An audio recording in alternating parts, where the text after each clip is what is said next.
Il y a quelque chose d'étrange avec les dieux grecs. On nous a toujours dit qu'ils avaient disparu ou que ce n'étaient que des mythes, des légendes, d'un autre temps. Mais que se passe-t-il quand les phénomènes qu'ils incarnaient continuent d'exister? Des tempêtes inexpliquées, des éclairs qui frappent avec une précision incroyable, des guerres qui se répètent à travers les siècles, des intuitions qui sauvent des vies. Et si les dieux n'avaient jamais eu besoin de disparaître, mais qu'ils avaient tout simplement changé de forme? C'est ce qu'on va voir maintenant.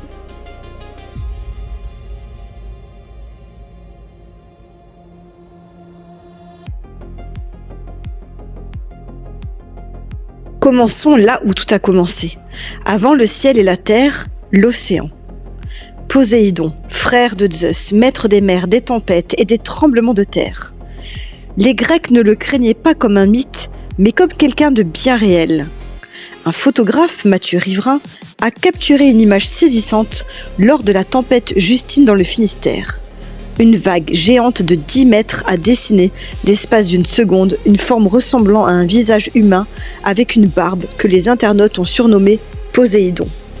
Les scientifiques ont un mot pour ça, la pareidolie. Ce phénomène où le cerveau donne une forme familière au hasard. Mais voilà la question que personne ne se pose vraiment. Pourquoi, à travers tant de cultures différentes, l'humanité a-t-elle décrit dans les vagues des formes étranges similaires ? Un hasard ou un souvenir que notre espèce n'a jamais vraiment oublié? Au-dessus de vous, en ce moment, il y a en moyenne 40 à 50 éclairs chaque seconde dans le monde. Zeus n'était pas seulement le roi des dieux, il était le juge. Chaque éclair, une décision, une punition, un avertissement. La science explique aujourd'hui comment un éclair se forme, mais elle n'explique pas encore certains événements du passé. En 1769, la foudre frappe l'église San Lazzaro, à Brescia, en Italie. Un bâtiment ordinaire en apparence. Mais sous cette église, la ville stockait près de 90 tonnes de poudre à canon. L'explosion qui suivit fut d'une violence inimaginable. Près de 3000 personnes perdirent la vie. Elle n'explique pas non plus le cas de Roy Sullivan, un garde forestier américain frappé par la foudre 7 fois et survivant aux 7 fois. Statistiquement, survivre une seule fois à la foudre est déjà exceptionnel. Mais 7, ce n'est plus de la probabilité, c'est quelque chose d'autre.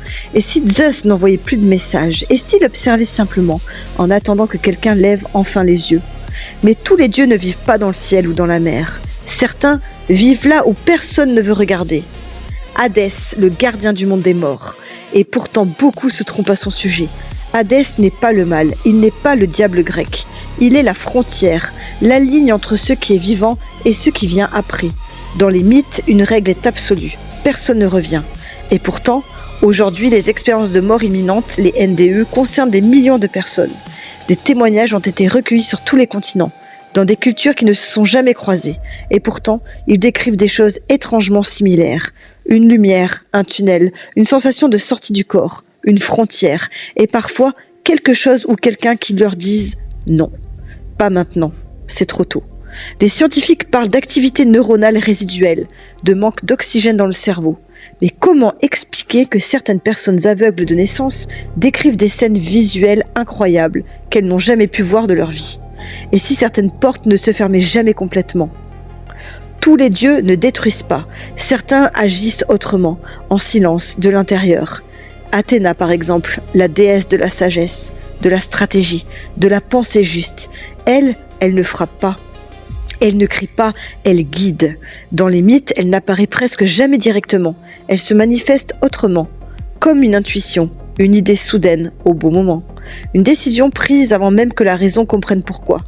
Aujourd'hui, les neurosciences parlent de traitement inconscient de l'information, ce que le cerveau analyse sans que nous en ayons conscience. Mais il reste quelque chose que la science n'explique pas totalement.